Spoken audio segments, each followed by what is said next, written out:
श्रीचैतन्यं येन भूतले स्वयं ददाति सुपदान्तिकं वन्देकं श्रीगुरु श्रीयुतपदकमलं श्रीगुरुं वैष्णवांस श्रीरूपं सक्रजातं सगगणरघुनाथान्वितं तं सजीवं साद्वैतं सावधूतं परिजनसहितं कृष्णचैतन्यदेवं श्रीराधाकृष्णपादान् सगगणा ललिता श्रीविशाखान्वितांश ये कृष्णा करुणा सिन्धु दीनबन्धो जगत्पदे गोपेश गोपिका कान्ता राधा कान्ता नमोस्तुते तप्त काञ्चन गौरांगी राधे वृंदावनेश्वरी वृषभानुसुते देवी प्रणमामि हरिप्रिये वाञ्छाकल्पतरूपेश कृपा सिन्धु भयेव च पतितानां पावनेभ्यो वैष्णवेभ्यो नमो नमः।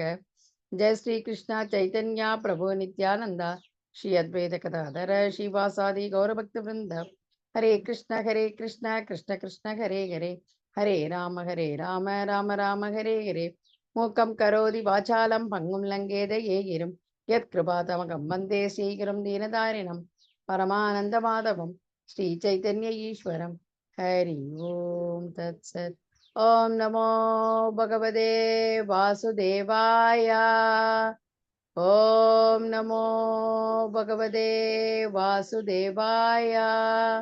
ओम नमो भगवते वासुदेवाय। हरे कृष्णा பக்தர்களே, வைஷ்ணவீஸ் அனைவருக்கும் சிரம் தாழ்த்தி நமஸ்காரங்களை தெரிவிச்சுக்கிறேன்.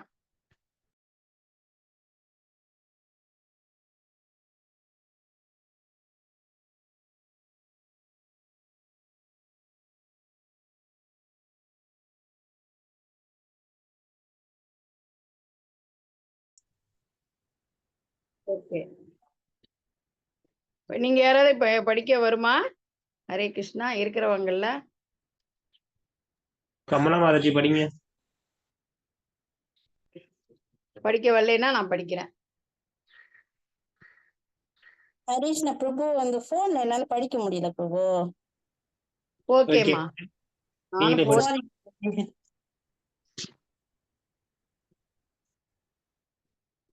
ஹரே கிருஷ்ணா. ஹரே கிருஷ்ணா மாதாஜி, நீங்களே படிச்சிருங்க மாதாஜி. ஹரே கிருஷ்ணா. அதாவது ஸ்ரீமத் பகவத்கீதையின் 16ஆம் அத்தியாயத்தின் மகிமைகள். நம்ம இப்ப 15 அத்தியாயம் படிச்சிருக்கோம். ஓரளவுக்கு நமக்கு கொஞ்சமாவது டெய்லி படிச்சிருந்தோம் அப்படின்னா கொஞ்சமாவது புரிஞ்சிருக்கும். இந்த அத்தியாயத்துல இதை பத்தி சொல்லியிருக்கு, 13ஆம் அத்தியாயத்துல இதை பத்தி சொல்லியிருக்கு, 12ஆம் அத்தியாயத்துல என்ன சொல்லியிருக்கு அப்படிங்கிறது நமக்கு ஓரளவாவது இதுவாகும். இப்ப நேற்று 15 பார்த்தோம், இன்னைக்கு 16. அதுல சிவபெருமான் கூறினார், எனது அன்பு பார்வதி, இப்பொழுது ஸ்ரீமத் பகவத்கீதையின் 16ஆம் அத்தியாயத்தின் பெருமைகளை உனக்கு கூறுகிறேன், கேட்பாயாக. குஜராத்தில் சௌராஷ்டிரம் சூரத் என்னும் நகரம் உள்ளது. அங்கு அரசன் கட்குபாவின் ராஜ்யம் நடைபெற்றது. அவன் சொர்க்கத்தின் அரசனான இந்திரனை போல் அவன் வாழ்ந்தான். அவனிடம் அரிமத்தனம் என்ற பெயரில் ஒரு ஆண் யானை இருந்தது. அது சற்று மடம் பிடித்து அதன் அகங்காரத்தால் அதன் முகத்தில் திரவம் சுரந்து கொண்டிருக்கும். ஒரு நாள் மதம் அதிகமாகி கோபத்தால் தன்னை கட்டியிருந்த சங்கிலியை அறுத்தெறிந்து யானை கொட்டி சேதப்படுத்திவிட்டு தெருவில் அங்கும் இங்கும் ஓடி பொதுமக்களை துரத்த ஆரம்பித்து அனைவரும் முடிந்த அளவு வேகமாக ஓடி தங்களை காப்பாற்றி கொண்டனர். யானைப்பாகன் உடனடியாக விஷயத்தை அரசனிடம் தெரிவித்தனர். அரசன் உடனே தன் மகனுடன் யானை இருக்கும் இடத்திற்கு விரைந்தார். அரசனுக்கும் மதம் பிடித்த யானைக்கு அடக்கும் கலை தெரியும். யானை பல மக்களை இடித்து தள்ளி இருப்பதையும் பிறர் தம்மை காத்துக்கொள்ள இங்கும் அங்கும் ஓட அலைபாய்வதையும் அரசன் கண்டான். இந்த அலைக்காட்சியை அரசன் பார்த்து கொண்டிருந்த போதே குளத்தில் ஸ்நானம் செய்துவிட்டு திரும்பி வந்து கொண்டிருந்த ஓர் அந்தணரை கண்டான். அவர் மிக சாந்தமாக காணப்பட்டார். அவர் அமைதியாக ஸ்ரீமத் பகவத்கீதையின் 16ஆம் அத்தியாயத்தின் முதல் 3 பதங்களை பாராயணம் செய்து கொண்டிருந்தார். அந்த ஸ்லோகங்களை அடக்கம் என்ற வார்த்தையில் தொடங்கும். அபயம் என்றால் பயமின்மை என்று பொருள். அந்த பிராமணர் யானையை நோக்கி செல்வதைக் கண்ட மக்கள் யானையின் அருகில் செல்ல வேண்டாம் என்று அவரிடம் கூற முயற்சித்தனர். ஆனால் பிராமணர் எதையும் கவனிக்காமல் நேராக யானையின் முன் சென்று அந்த அதை தட்டி என்னது அதை தட்டித்தர தொடங்கினார். மதம் கொண்ட அந்த யானை பிராமணர் தன்னை அணுகுவதைக் கண்டு பேசாமல் நின்று தன் கோபம் முழுவதையும் விட்டுவிட்டு அமைதியாக அமர்ந்தது. யானையை அமைதிப்படுத்திய பின் சில நிமிடங்களில் இந்த பிராமணர் தன் வழியில் அமைதியாக நடக்கத் தொடங்கினார். நடந்த ஆச்சரியங்கள் கண்ட அரசனும் குடிமக்களும் வியப்பற்றனர். அரசன் ஓடிச் சென்று உடனடியாக அந்த அந்தணரின் பாதங்களில் விழுந்து வணங்கினார். பின் அவரிடம் விசாரித்தார். இத்தகைய அமைதியையும் ஆற்றலையும் பெறுவதற்கு தாங்கள் செய்த தவம் மற்றும் வழிபாடுகள் என்ன? அரசே, ஸ்ரீமத் பகவத்கீதையின் 16ஆம் அத்தியாயத்தின் தினமும் சில பதங்களை நான் பாராயணம் செய்கிறேன் அப்படின்னு அந்த பிராமணர் சொல்றாரு. சிவபெருமான் கூறினார், அரசன் கட்பாகு பிராமணரை அரண்மனைக்கு வரவேற்று ஒரு 100 பொற்காசுகளை தானமளித்து ஸ்ரீமத் பகவத்கீதையின் 16ஆம் அத்தியாயத்தின் பதங்களை தனக்கு கற்பிக்கும்படி வேண்டினான். அவ்வாறே கற்றுக்கொண்டு தினமும் பாராயணம் செய்தார். சில காலம் இவ்வாறு பாராயணம் செய்து கொண்டிருந்த அரசன் மதம் கொண்ட அந்த யானை அடைத்து வைக்கப்பட்டு இருந்த கோட்டிலை ஒரு நாள் காணச் சென்றார். அங்கு யானைப்பாகர்களிடம் யானையை விடுவிக்கும்படி அரசர் ஆணையிட்டார். குடிமக்கள் யானை மீண்டும் தங்களை தாக்கி தும்சம் செய்யுமே என்று அஞ்சினர். அவர் யானையை நெருங்கி தட்டி கொடுத்தார். யானை உடனே அமைதியாக படுத்துக்கொண்டு அரசன் அரண்மனைக்கு திரும்பி சென்று தன் மகனை அரசாட்சியில் அமர செய்துவிட்டு கானகம் சென்று விட்டார். காட்டில் ஸ்ரீமத் பகவத்கீதையின் 16ஆம் அத்தியாயத்தின் அந்த பதங்களை பாராயணம் செய்து பகவான் கிருஷ்ணரை வழிபட்டார். விரைவில் பகவான் கிருஷ்ணரின் தாமரை பதங்களை அடைந்தார். ஸ்ரீமத் பகவத்கீதையின் 16ஆம் அத்தியாயத்தை பாராயணம் செய்பவர் யாராயினும் அவர் மிகப்பெரிய பாவங்கள் புரிந்தவராயினும் கட்வாகு அடைந்த இலக்கான பகவான் ஸ்ரீ கிருஷ்ணரின் தாமரை பதங்களை நிச்சயம் அடைவார். ஹரே கிருஷ்ணா. இந்த 16ஆம் அத்தியாயத்திலேருந்தே இப்ப எத்தனை பேர் எங்க இருக்கீங்கன்னு தெரியல. நீங்களாம் என்ன புரிஞ்சுட்டு ஒரு சில கருத்துக்கள், வார்த்தைகள் இந்த 16ஆம் அத்தியாயம் மகிமை படிச்சேன் இல்ல. இப்ப நான் என்ன தெரிஞ்சுட்டேன்? 16ஆம் அத்தியாயம் தெய்வீக மற்றும் அசுர இயல்புகள். இந்த அத்தியாயம் என்ன தெரிஞ்சுட்டேன்? காதுல கேக்குறதா நான் பேசுறது? கேக்குதுங்க மாதாஜி. ஹரே கிருஷ்ணா. சொல்லுங்க. என்ன தெரியுது? அது எவ்வளவு அசுர குணங்கள் இருந்தாலும் நம்ம அந்த 16ஆவது அத்தியாயத்தை படிக்கும் போது அது கூட நம்மளுக்கு சாந்தமாகுது. அப்ப அதை தெரிஞ்சு எல்லாரும் உடனடியா அதை பயிற்சி பண்ணி பகவான் அடைய முயற்சி பண்றாங்க. ஆனா நம்ம எவ்வளவு கேட்டாலும் அதை முயற்சி பண்ண மாட்டோம்ன்றது புரிஞ்சுக்கிட்டு. Very nice. அழகா சொன்னேன் மாதாஜி, ரொம்ப அழகா சொன்னேன். வேற யாராவது?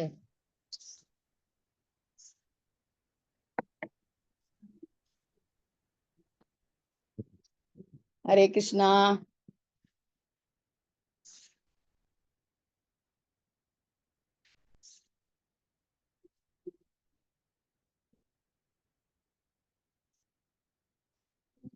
ஹரே கிருஷ்ணா.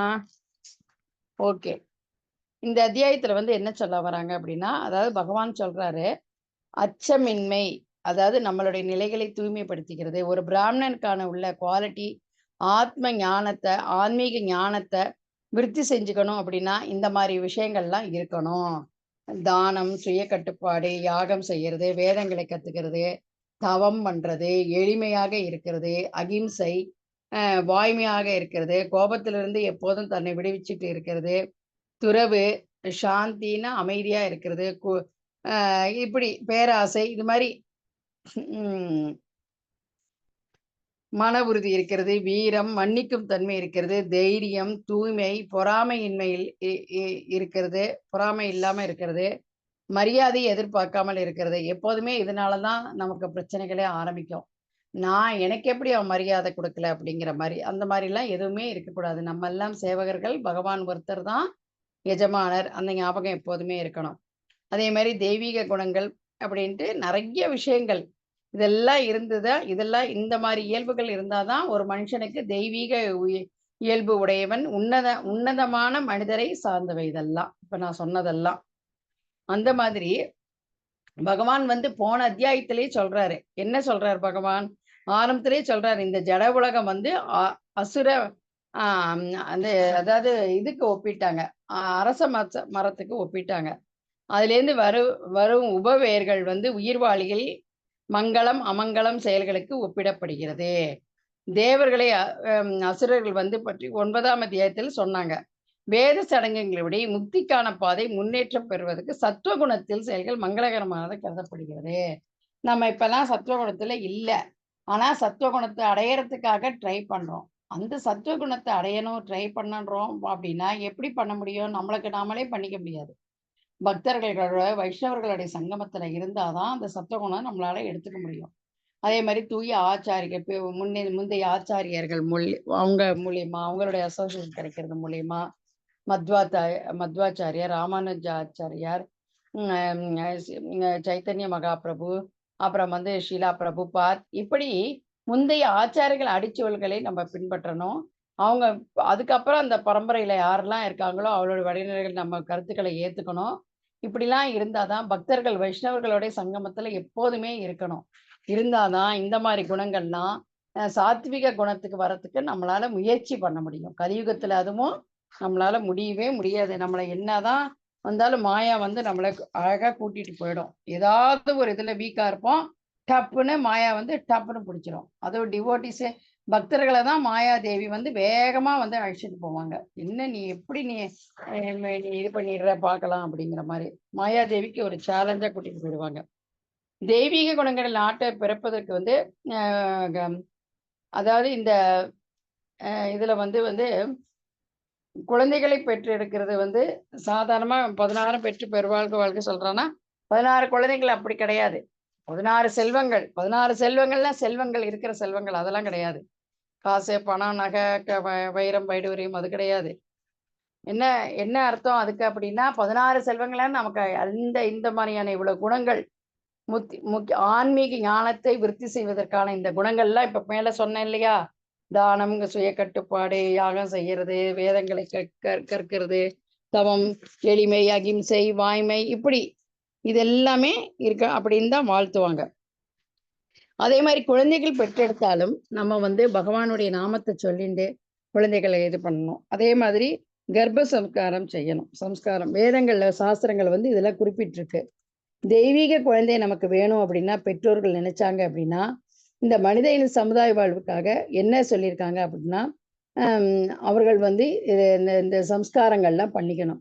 நல்ல குழந்தையை பெற்றெடுப்பதற்கு கிருஷ்ணரே நமக்கு பகவத்கீதையில் சொல்லி கொடுத்துருக்காரு எப்படி என்ன பண்ணணும் என்னங்கிறது. கிருஷ்ண உணர்வு விளைவிக்காமல் நம்ம வந்து காலவரையும் செஞ்சோம் அப்படின்னா நமக்கு வந்து நல்ல குழந்தைகள் கிடைக்கிறது கஷ்டம். பகவானே நமக்கு நல்ல குழந்தைகளை கொடுப்பார். பக்தியில எடுத்துட்டு போறோம்னு நினைச்சாலே போறோம் என்ன. அதே மாதிரி நாயும் பூனையும் மாதிரி நம்ம குழந்தை பெற்றுக்கிறதுல பிரயோஜனமே இல்லை.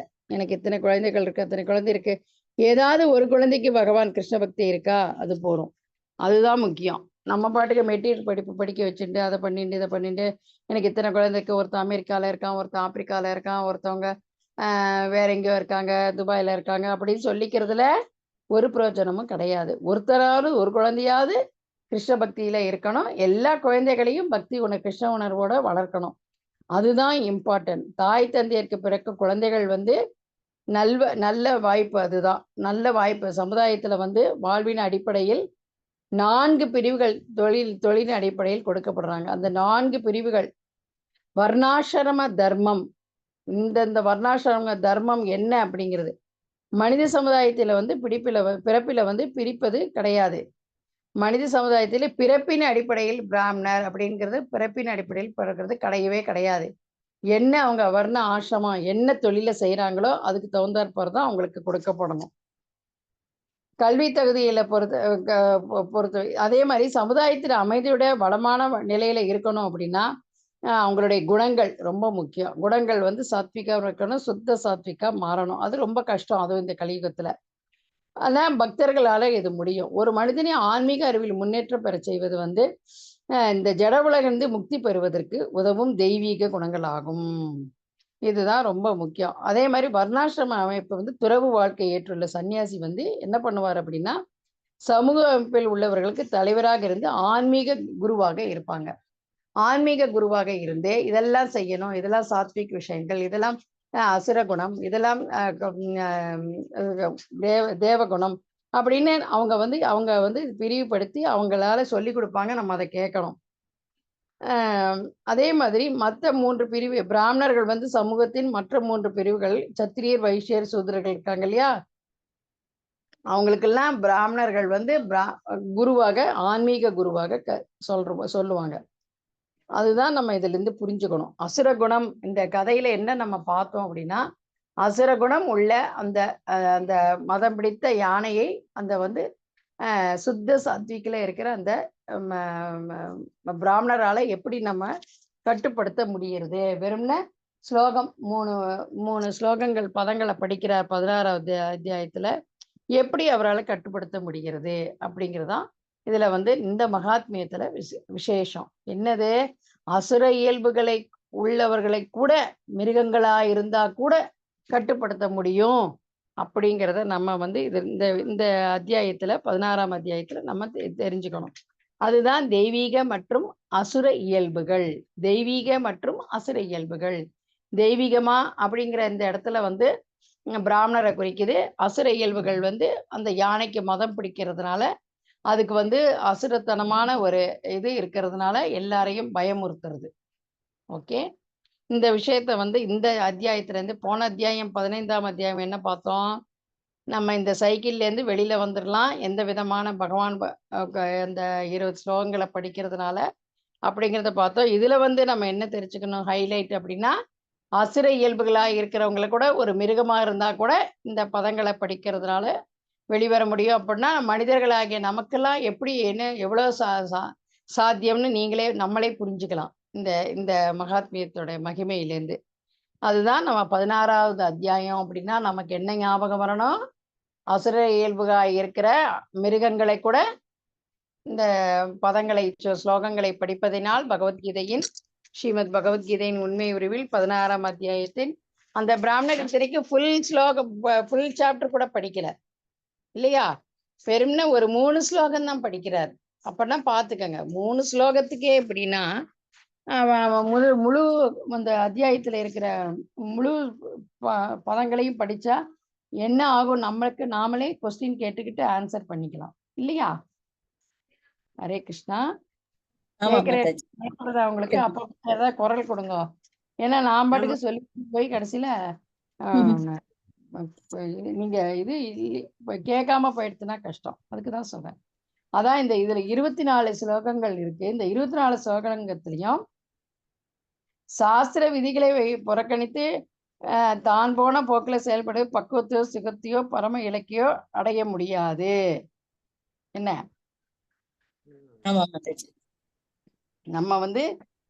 நம்ம மனிதன் வந்து மனித வாழ்க்கையில தான் நம்மளால முடியும். உன்னத தலைக்கு உயர்த்துவதற்காக இது கொடுக்கப்பட்டிருக்கு இந்த வாழ்க்கை நமக்கு. அதன் விதிகளை நம்ம வந்து பின்பற்றணும், விவேகத்துடன் செயல்படணும் அப்படிங்கிறது தான் இதுல விஷயம். அதை விட்டுட்டு நம்ம வந்து இதுக்கு என்னெல்லாம் போட்டிருக்கோம் அதுக்கு அகெயின்ஸ்டா நம்ம செஞ்சுட்டு போனோம் அப்படின்னா திருப்பி போறப்போம், திருப்பி கர்மாக்களை சேர்த்துப்போம். என்ன அதே மாதிரி சாஸ்திரத்துல என்ன விதிக்கப்பட்டிருக்கோ அதை நம்ம புரிஞ்சுக்கணும். இது கடமை, இது நித்திய கடமை. நித்தியம் என்ன செய்யணும்? ஒரு ஆம்பளைங்கன்னா என்ன செய்யணும்? பிரபுஸ்னா என்ன செய்யணும்? மாதாஜிஸ்னா என்ன செய்யணும்? நான் மாதாஜிஸுக்கு பொறுப்புகள் இருந்தாலும் பிரபுஸ்க்கு ஜாஸ்தி இன்னும் ரெஸ்பான்சிபிலிட்டி. மாதாஜி பிரபுவை ஆன்மீகத்துல எடுத்துட்டு வரணும். பிரபு மாதாஜி ஆன்மீகத்துல விலகி போற மாதிரி இருந்தாலும் அவங்களை எப்படியாவது அவங்களுக்கு ஹெல்ப் பண்ணி அவங்களையும் கூட்டிட்டு வரணும். அப்படி வரக்கிறதா நல்ல கணவன். அதான் சொல்லுவாங்க, அன்னைக்கே சொன்னேன்னு நினைக்கிறேன், ஒரு கணவன் மனைவி அப்படின்னா ஒரு மனைவியானவள் எப்படி கணவரை ஆன்மீகத்தில் எடுத்துட்டு வராங்களோ அவங்களுக்கு பேர் தான் தர்ம பத்தினி. சாதாரணமா ஆன்மீகத்துல எடுத்துட்டு வராம பௌதிகத்தை உழண்டு இருக்காங்க அப்படின்னா அவங்களுக்கு பேர் தான் பாரியா. புரியுறதா? அதுக்குதான் சொல்லுவாங்க தர்ம பத்தினி அப்படின்னா பிரபு அவங்க ஹஸ்பண்ட வந்து ஆன்மீகத்துல எடுத்து வந்து அவங்களும் அந்த ஆன்மீகத்துக்கு உதவி பண்றவங்களுக்கு பேர் தான் தர்ம பத்தினின்னு சாஸ்திரத்துல சொல்லியிருக்கு. மற்றவங்க எல்லாம் பாரியா தான். அதெல்லாம் நிறைய விஷயங்கள் இருக்கு. இப்படி ஒண்ணுக்கு ஒண்ணு நம்ம என்னமோ நினைச்சுட்டு இருக்கோம். இந்த நேரங்கள்லாம் நமக்கு போராது, இந்த ஜென்மெல்லாம் போராது. பகவான் கலியுகத்துல சுலபமாம கொடுக்குறார். எப்படி வெளியில இடத்துல எல்லாம் பழைய விஷயங்கள்லாம் பழசா இருந்தாலும் பை ஒன் கெட் டூ ஃப்ரீங்கிறாங்க. அது மாதிரி பல விஷயங்களா இருந்தாலும் பகவான் சொல்லியிருக்கார், நீ இந்த ஹரிநாமத்தை பிடிச்சுக்கோ, வைஷ்ணவால பிடிச்சுக்கோ, ஹரிநாமத்தை பிடிச்சுக்கோ. வைஷ்ணவால பிடிச்சிட்டீங்கன்னா, குருவை பிடிச்சிட்டீங்கன்னா ஆட்டோமேட்டிக்கா உனக்கு ஹரே கிருஷ்ண மகாமந்திரம் கிடைக்கும், கோலோக பிருந்தாவன் வந்துடலாம். நம்ம அதை விட்டுட்டு வேற எதையெல்லாம் பிடிச்சுட்டு இருந்தோம்னா திருப்பி இங்க வருவோம், இங்க பறப்போம், ஆசைப்படுவோம், பேராசைப்படுவோம், அது கிடைக்கலன்னு கோவப்படுவோம், எல்லாரையும் கொலை பண்ணுவோம், எல்லார்கிட்டையும் சண்டை போடுவோம். இதே பண்ணிட்டே இருப்போம். இந்த சம்சார சாகரத்துல உழண்டே இருப்போம். பகவானதான் பிறக்கிறதுக்கு முன்னாடி பகவானுக்கும் அந்த ஜீவாத்மாக்கும் ஒரு பேச்சுவார்த்தை நடக்குமா. அப்ப பகவான் சொல்வாராம், உனக்கு 2 ஆப்ஷன் தர.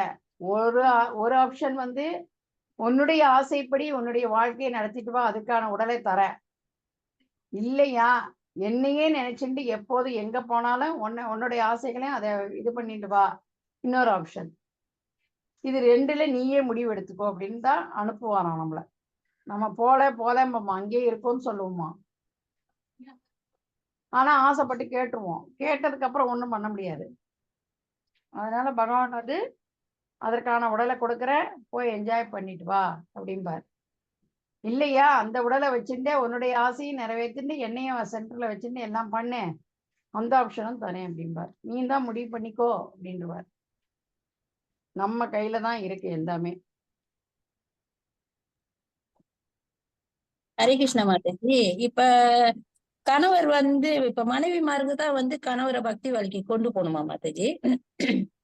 அதாவது கணவன்மார்களுக்கு வந்து வெளியில போய் சம்பாதிக்கிறது எப்படியோ ஒவ்வொரு இதுங்களுக்கு தகுந்த மாதிரி. பிராமணர்களா இருந்தாங்கன்னா பகவானை பத்தி ப்ரீச் பண்றதுக்கு போவாங்க, அது மூலியமா யாச்சகம் பண்ணிட்டு வருவாங்க. சத்திரியர்களா இருந்தாங்க அப்படின்னா ஊரை காப்பாற்றணும், போர் புரிவாங்க, இதெல்லாம் பண்ணுவாங்க. அப்ப அவங்களுக்கு நேரங்கள் இருக்காதுன்னா என்ன, அவங்களால இது பண்ண இன்வால்மெண்ட் நம்மளுடைய ஒத்துழைப்பு இருந்தாதான் நம்ம வந்து அவங்கள நீங்களே பாருங்களேன். ஒரு பிரவச்சனம் இப்பயே இங்க இந்த கிளாஸையும் எடுத்துக்கோங்களேன், மெஜாரிட்டி லேடிஸ் தான் இருப்பாங்க. லேடிஸ் வந்து எப்போதுமே உடலை சார்ந்தவர்கள். உடல் சம்பந்தமா எப்போதுமே அவங்க நமக்கு குழந்தைகள்லாம் பெற்று எடுக்கிறதுனால உடலை சார்ந்தே இருப்போம். புரியுறதா நான் சொல்றது உங்களுக்கு? அது புரியல மாதாஜி. உடல் சார்ந்து இருப்போம்னா அது புரியல.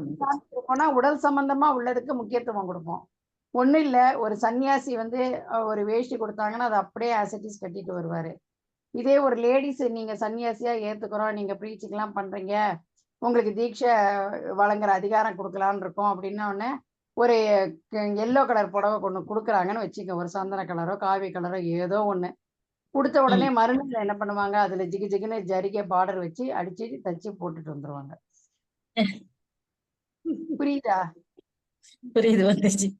பெண்கள் வந்து போகஸ்க்கு தான் பெண்கள், மயக்கிறதுக்கு, ஆண்களை மயக்கிறதுக்கு போகஸ்க்கு தான் பெண்கள். அதே மாதிரி சாணக்கியர் சொல்லியிருக்கார், பெண்கள் வந்து வெரி லெஸ், அறிவு கம்மி சொல்லுவாங்க இல்லையா, பின் புத்தி. அந்த நேரத்துல அதை அடைஞ்சிடணும், அது கிடைச்சிடணும், அவ்வளவுதான், முடிஞ்சு போச்சு, ஓவர். அதனால வேற பின்விளைவுகள்லாம் பார்க்க மாட்டாங்க, அதனால அவஸ்தைப்படுவாங்க. அது வேற விஷயம். நம்ம இது ஒத்துண்டுதான் ஆகணும், வேற வழி இல்லை. அதே மாதிரி கலியுகத்துல வந்து பெண்களுடைய டாமினேஷன் ரொம்ப ஜாஸ்தியா இருக்கும். நம்ம பாக்குறோம், இல்ல கண் கூட பார்த்துட்டு வரோம். அந்த காலத்துல சத்தியுகத்துல, திரேதாயுகத்துல, துவாபரயுகத்துல இருந்த பெண்கள் இப்ப கிடையாது. போர் புரியறதா ஈக்குவலா போறேங்கிறாங்க, ஃபிளைட் விடணுமா ஈக்குவலா ஃபிளைட் விடுறேங்கிறாங்க, என்ன செய்யணுமோ எல்லாம் ஈக்குவல் ரைட்ஸ் அப்படிங்கிறாங்க. கலியுகங்கிறது இப்படிதான் இருக்கணும், ஏற்கனவே பாகவதத்துல எழுதப்பட்டிருக்கு. எல்லாமே பெண்களுடைய இதுவா இருக்கும், டாமினேஷனா இருக்கும். பெண்கள் எல்லா வேலைகளும் செய்வாங்க, போவாங்க, வருவாங்க, சமைக்கிறத தவிர, பிரசாதம் பண்றதை தவிர. அதுதான் எல்லாமே தலைகீழ ஆயிடும் கலியுகத்துல. நம்ம என்ன பண்ணணும், பக்தர்கள் அப்படி கிடையாது. அப்படி இருந்தாலும் பகவான் மாத்திடுவார், பக்தர்கள் மாத்திடுவாங்க. எப்ப மாதாஜிஸ்க்கு முடியலையோ அப்ப பிரபு கண்டிப்பா ஹெல்ப் பண்ணணும். டியூட்டி. பகவானுடைய சொத்து, மனைவி, குழந்தைகள் எல்லாரும். அவருடைய ரெஸ்பான்சிபிலிட்டி ஜாஸ்தி நம்மளை விட பிரபுஸ்க்கு. நம்ம நினைச்சுட்டு இருக்கோம் சமைச்சு போட்டு குழந்தைகளை ஸ்கூல் அனுப்புறது, ஸ்கூல் கொண்டு விடுறது பெரிய கடமைன்னு. நம்மளை விட அவங்களுக்கு தான், ஆண்களுக்கு தான் ரொம்ப கடமைகள் ஜாஸ்தி. அந்த மாதிரி சூழ்நிலையில நம்ம நிறைய ஒத்துழைச்சோம் அப்படின்னா அவங்களும் பக்தி பண்ண முடியும், நம்மளும் அவங்களோட சேர்ந்து பக்தி பண்ண முடியும். அதுக்குதான் வர்ணாசிரமம் சொல்லியிருக்காங்க இல்லையா?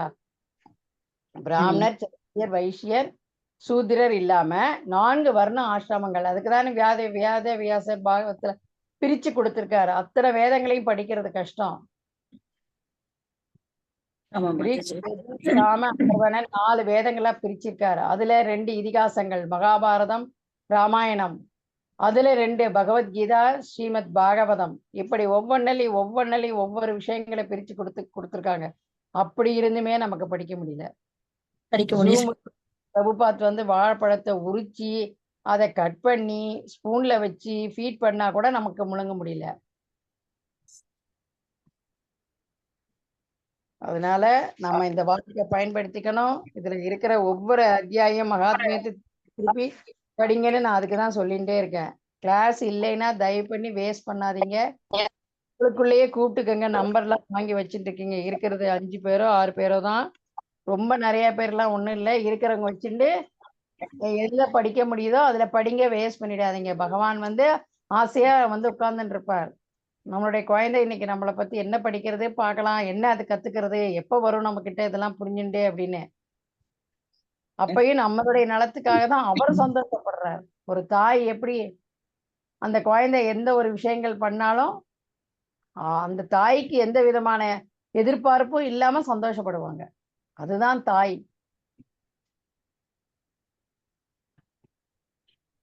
அதுக்குதான் மாதா, பிதா, குரு, தெய்வம். அதனால நம்ம இதெல்லாம் மைண்ட்ல வச்சுக்கணும். படிக்கிறது மட்டும் எந்த வயசுல வேணாலும் படிக்கலாம், நமக்கு புரிஞ்சுக்கலாம். அதுக்குதான் மனிதன் வந்து அரிது மானிடா பிறப்பது அரிதுங்கிறது ரொம்ப பெரிய விஷயம்.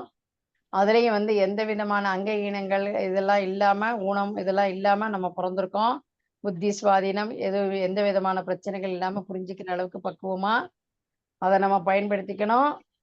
அப்புறம் அகில உலக கிருஷ்ண பக்தி இயக்கத்துல இது மாதிரி பக்தர்களோட கலந்து எப்போதும் பகவானை வச்சுட்டு எல்லா விஷயங்களும் செய்யணும். அதுதான் ரொம்ப முக்கியம். அடுத்த பிறவி கேரண்டி கிடையாது. மனித பிறவிதானே கேரண்டி கிடையாது. நல்லா மைண்ட்ல வச்சுக்கோங்க. கிடையவே கிடையாது. அடுத்த ஜென்மம் வந்து எனக்கு வந்து மனித பிறவிதான் கிடைக்கும்னு கிடையாது. இறக்கும் தருவாயில் நீங்க எதை நினைக்கிறீங்களோ அந்த மாதிரியான ஆசைகளோட உடவுள் கிடைக்கும். அவ்வளவுதான், முடிஞ்சு போச்சு. Very simple. இதுக்கு வேற யாருமே காரணம் கிடையாது. வாத்தியாரோ, அம்மாவோ, அப்பாவோ, தங்கையோ, தம்பியோ, என்னென்ன ரிலேஷன்லாம் இருக்கோ அவங்க யாருமே பொறுப்பு கிடையாது. எல்லாத்துக்கும் பொறுப்பு இந்த உலகத்துல என்னென்ன கர்மா, நல்ல கர்மா பண்ணியிருந்தோம்னா நல்ல விஷயங்களா நடக்கும். கெட்ட கர்மா பண்ணியிருந்தோம்னா நல்லவங்களா பிறந்து கூட காசெல்லாம் இருந்து கூட எதையும் அனுபவிக்க முடியாது. அதுக்கெல்லாம் காரணம் அவர்களுடைய சொந்த கர்ம வினை. இது நல்லா புரிஞ்சுக்கணும். நம்ம நான் ஏன் உன் வயிற்றுல பிறந்தேன் இதெல்லாம் சொல்லுவோம் டயலாக்லாம். அதெல்லாம் எல்லாம் ஒண்ணும் கிடையாது. நீ ஏன் இந்த மாதிரி வயிற்றுல பிறந்தன்னா உன்னுடைய கர்மா. வீட்டுல அண்ணன் தம்பி 2 பேர் இருக்காங்க, அக்கா தங்கச்சி 2 பேர். ஒருத்தி ரொம்ப நல்லா இருக்கா, பக்தியில இருக்கா, நல்ல செல்வம் இருக்கு, அது இருக்கு இது இருக்கு, எல்லாமே செல்வ செழிப்போட இருக்காங்க. மெட்டீரியல் செல்வம், ஆன்மீக செல்வத்தோட. இன்னொருத்தவங்க இருக்காங்க தங்கச்சி, அவங்களுக்கு எதுவுமே இல்லை, எதுவுமே ஆன்மீக அறிவும் கிடையாது, பௌதிக வசதிகளும் கிடையாது, கஷ்டப்படுவாங்க. இதெல்லாம் என்ன அர்த்தம் அப்படின்னா அவங்கவுங்களுடைய கர்ம வினை. அவங்கவுங்களுடைய இந்த மனித உடல் கிடைச்சிருக்குன்னா பகவானுக்கு பக்தி சேவை பண்றதுக்காக, பக்தி தொண்டு புரிவதற்காக கொடுத்துருக்கு. அந்த உடலை அதற்கு பயன்படுத்தணும். அதுக்குன்னு உங்க வீட்டுல இருக்கிறவங்களுக்கு உங்க கடமையை செய்யணும். நீங்க தானே சொன்னீங்க மாதாஜி, பகவானுக்கு தான் தொண்டு பண்ணணும். நான் இன்னுமே வீட்டுல சமைக்கலாம் மாட்டேன், பசங்கள்லாம் பார்க்க மாட்டேன், அவங்களா பார்த்துக்கிட்டோம் அவ்வளவுதான்ட்டு போகக்கூடாது. நம்மளுடைய கடமையை செஞ்சுண்டு பகவானுக்கு பக்தி தொண்டு செய்யணும், பக்தர்களுக்கு பக்தி தொண்டு செய்யணும். இப்ப கிளாஸ் கேட்கறது கூட ஒரு சர்வீஸ் தான். ஓகே மாதாஜி. கேட்டு இருக்கேன் இந்த 1 மணி நேரம் பகவான் கிருஷ்ணரை பத்தி, இது ஒரு சர்வீஸ். இதெல்லாம் ஸ்பிரிச்சுவல் பேலன்ஸ் ஏறிண்டே போகும் உங்களுக்கு. பகவான் சரியான நேரத்துல ஒரு தடவை கிருஷ்ணா அப்படின்னு கூட்டிட்டு நீங்க வந்துட்டேன்னா, நீங்க அப்புறம் உங்க ஆசை பிரகாரம் எங்க போனா கூட திருப்பி அவர் அழைச்சிட்டு வந்துருவார் பகவான் நம்மளை மாத்தி. அவர் நினைச்சா என்ன வேணா செய்ய முடியும் பகவான். அவர் கொடுக்கணும்னு நினைச்சா நம்ம யாராலையும் தடுக்க முடியாது. அவர் கொடுக்க வேணாம்னு நினைச்சா நம்மளால கொடுக்க முடியாது. புரியுறதா? புரியுது மாதாஜி. அவ்வளவு தயாமூர்த்தியா இருக்கார், கருணாகரனா இருக்கார். இதெல்லாம் நம்ம புரிஞ்சுக்கணும். இந்த மாதிரி சத்சங்கம் கிடைச்சதை நம்ம பயன்படுத்திக்கணும். ஒவ்வொருத்தரும் என்னென்ன மாதிரிலாம் நம்ம பக்தர்களுக்கு உதவ முடியும்னு பார்த்துட்டு இருக்கணும். பார்க்கறதோட இல்லாம நம்மளும் 4 பேருக்கு சொல்லணும். உங்களுக்கு ரொம்ப க்ளோஸா இருக்கிறவா.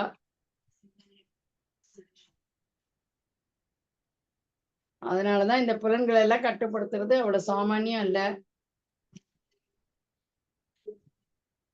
புலன்களை கட்டுப்படுத்துறது அதுக்குதான் இந்த மாதிரி இந்த வித்தியத்துல என்ன போட்டிருக்குன்னா, கல்யாணம் பண்ணிக்கணும், 12 குழந்தைகளை பெற்றுக்கணும், கர்ப்ப சம்ஸ்காரம் இதெல்லாம் செய்யணும், புலன்களை கட்டுப்படுத்தணும். எப்ப பார்த்தாலும் இது பண்ணிட்டே இருக்கக்கூடாது. நம்ம வாழ்க்கை இதுதான் அப்படின்னு நினைச்சுட்டு புலன்பத்துக்கு முக்கியத்துவம் கொடுக்க கூடாது. நல்ல கிருஷ்ண பக்தி ஏத்துல அந்த குழந்தைய எடுத்துட்டு வரணும். அப்பதான் வம்சம் வழியே நம்மளால ஒரு நம்ம குழந்தைக்கு பக்தியை கொடுத்து அது அடுத்த ஜெனரேஷனுக்கு யூஸ் ஆகணும் அப்படின்னு நினைக்கணும். இதுதான் விஷயம். இந்த இதுல வந்து அசுர இயல்புகள்ல இருந்து நம்ம எப்படி வெளிவரது அப்படிங்கிறத பத்தி இதுல சொல்லியிருக்கு. அசுர இயல்பு மாத்திரம் இல்ல, ஒரு விலங்கா இருந்தா கூட ஒரு பிராமணரால ஸ்ரீமத் பகவத்கீதையின் 16ஆம் அத்தியாயத்தை 3 ஸ்லோகங்கள் படித்ததற்கு எப்படின்னா என்னன்னு நம்மளே யோசிச்சுக்கணும்.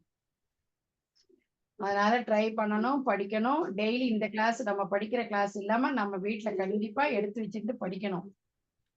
படிக்க படிக்க படிக்க கிருஷ்ணரே நமக்கு அந்த ருச்சியை கொடுத்துருவாரு. நமக்கு அது படிக்காட்டி அன்னைக்கு தூக்கம் வராது. அந்த மாதிரி ஆயிடும். அப்படி ஆகணும். நம்ம எப்படி ஒரு காதலன் காதலை பார்க்கலைன்னா தூக்கம் வரலையோ, காதலிக்கு காதலனை பார்க்கலைன்னா தூக்கம் வரலையோ, பேசலைன்னா தூக்கம் வரலையோ, அந்த மாதிரி நம்ம வந்து கிருஷ்ணருடைய பத்தி பேசல, கிருஷ்ணரை பத்தி அன்னைக்கு பார்க்கல, நம்மளால பார்க்க கூட முடியும். நம்ம எவ்வளவுக்கு எவ்வளவு சின்சியரா இருக்குமோ, ஆத்மார்த்தமா இருக்குமோ, கண்டிப்பா கிருஷ்ணன் தர்ஷன் கொடுப்பாரு நமக்கு. அதுல எந்த விதமான சந்தேகம் இல்லை. சரியா? சரி. இதுதான் இந்த ஏதாவது கருத்துக்கள் இருந்தா சொல்லுங்க. நீங்க ஏதாவது ஷேர் பண்ணிக்கணும்னா பண்ணிக்கங்க. இவ்வளவு நேரம் நான் சொல்லிட்டேன். நீங்க எதுவும் சொல்லணும்னா சொல்லுங்க. ஹரே கிருஷ்ணா மாதாஜி. ஹரே கிருஷ்ணா. ஒரு சின்ன டவுட் மாதாஜி. கேளுங்க மாதா. எங்க வீட்டுல கொஞ்சம் கரப்பாம்பூச்சி எல்லாம் நிறைய இருக்கு மாதாஜி. நைட் நேரம் தான் வெளியே வரும்.